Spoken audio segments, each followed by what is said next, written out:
My friends, this is a great time to become a channel member. Every week now I'm posting uncensored videos exclusively for my channel members, along with custom emojis and live streams for members at the Archvillain level where you get to talk to me directly.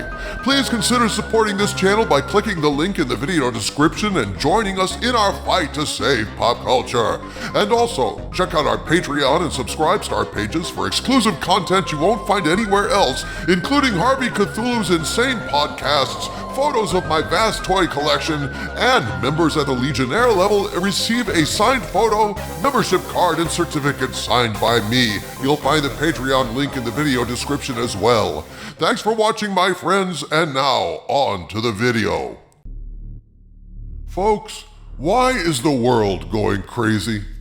It's like someone flipped a crazy switch in some master control room somewhere, and for the last decade or so, the world has gotten volatile, polarized, and divided to the point where people are seeing the craziest things in the most unexpected places.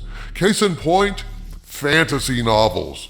Novels set outside of our world, in exotic places like Middle-earth and Narnia.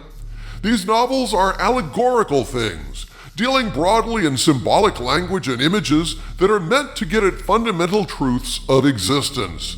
And yet, there are political radicals out there in these modern times who insist on looking at these metaphorical works of fiction literally, injecting real-world concerns and politics into these fictional worlds and making themselves look like silly assholes. Case in point, a UK university course accusing Lord of the Rings of being racist. Now, I know that woke wankers have been bitching about this silly take on Tolkien for years, but according to the Daily Mail now, they're actually teaching this wacky crap at university, brainwashing students in the hopes of perpetuating this pernicious myth. In an article titled, "Now Lord of the Rings is Racist, Woke University Says J.R.R. Tolkien Demonizes People of Color," they lay out the basics of the matter. Quote, "A woke university is telling students that J.R.R. Tolkien demonizes people of color in the Lord of the Rings books, according to reports. A history module called Decolonizing Tolkien et al., taught at the University of Nottingham, says a text that says orcs and other dark-skinned characters in the best-selling trilogy are the victims of ethnic chauvinism," unquote. Nottingham, eh? Well, looks like the sheriff of Nottingham has given up arresting Robin Hood and is now looking to arrest racism. Problem is, this idea is completely stupid, and he's trying to arrest a phantom. Can you explain exactly how a fantasy novel with fantasy races can be racist in the real world? No, I can't explain that, Harvey Cthulhu. I think it's idiotic myself, being a simple country supervillain. And yet, in this article, they try to explain this particular slice of academic idiocy. Quote, "The historian who leads the module, Dr. Onyeka Nubia, argues that Eastern races in the fantasy novel are depicted as evil, while fairer-skinned peoples of the West are shown as virtuous. In academia, decolonizing usually refers to moving away from a white, Western-centric worldview. In the module's key text, Dr. Onyeka writes that maligned peoples include Easterlings, Southrons, and men from Howard. The trilogy also features the dark-skinned orcs, evil creatures that do the bidding of Sauron, known as the Dark Lord," unquote. So basically, this guy doesn't understand elementary metaphor in fantasy fiction. The Dark Lord, dark-skinned orcs, these things have absolutely nothing to do with skin color.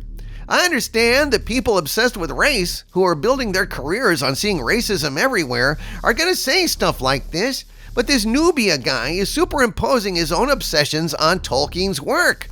I mean, Sauron doesn't even have skin. Once again, you're spot on, Harvey Cthulhu. Folks, remember the old westerns back in the days of black and white movies? You had the good guys in white hats, and you had the bad guys in black hats. Again, that had nothing to do with race at the time. It had to do with the age-old comparison of light and dark, black and white, as symbols of good and evil. It's incredibly basic, symbolic, and rooted in the idea of duality. Even in the Taoist symbol of yin-yang, you have black and white in balance, suggesting different energies that make up our world. Light has always been associated with good, darkness with evil, probably going back to caveman days when nights were filled with the terror of prowling nocturnal predators. Night was more dangerous than day to early humans, and so that association was deeply ingrained in our species, and it survives today not due to racism, but due to fundamental human perception and the history of our species. It's just an unfortunate accident that people of color have darker skin. But some academics and agitators either don't see it that way or feed into this discrimination narrative for their own ends. The article continues regarding this course, quote, "It adds that Tolkien's treatment of the fictional races participates in a tradition of anti-African antipathy in which people from Africa are depicted as the natural enemy of the white man. The module also explores racial issues in C.S. Lewis's The Lion, the Witch, and the Wardrobe," unquote. Funny, I don't seem to recall Africa existing in Middle-earth or in Narnia. So how exactly is there anti-African antipathy in any of those works?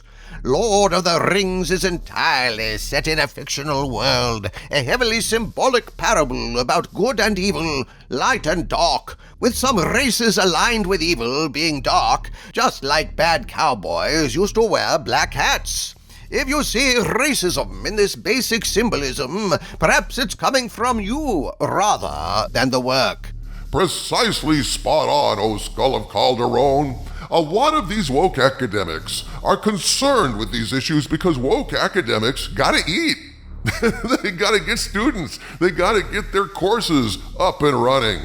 I don't know if they willfully miss the point of these works or if they're just so obsessed with these issues they see the entire world through this prism constantly and relentlessly, but either way, it's just sad. All I know is seeing everything through one narrow tunnel ignores the larger richness of human experience, and so it becomes part of the problem. It sows dissension and propaganda, and ironically further divides people along racial lines by constantly calling out the racial lines, making certain by this attention that these divides never heal. I guess that's good for their business models, but it's not very good at all for the rest of the world. From the center of the earth, this is Dictor Van Doomcock bidding you all, my friends, stay angry.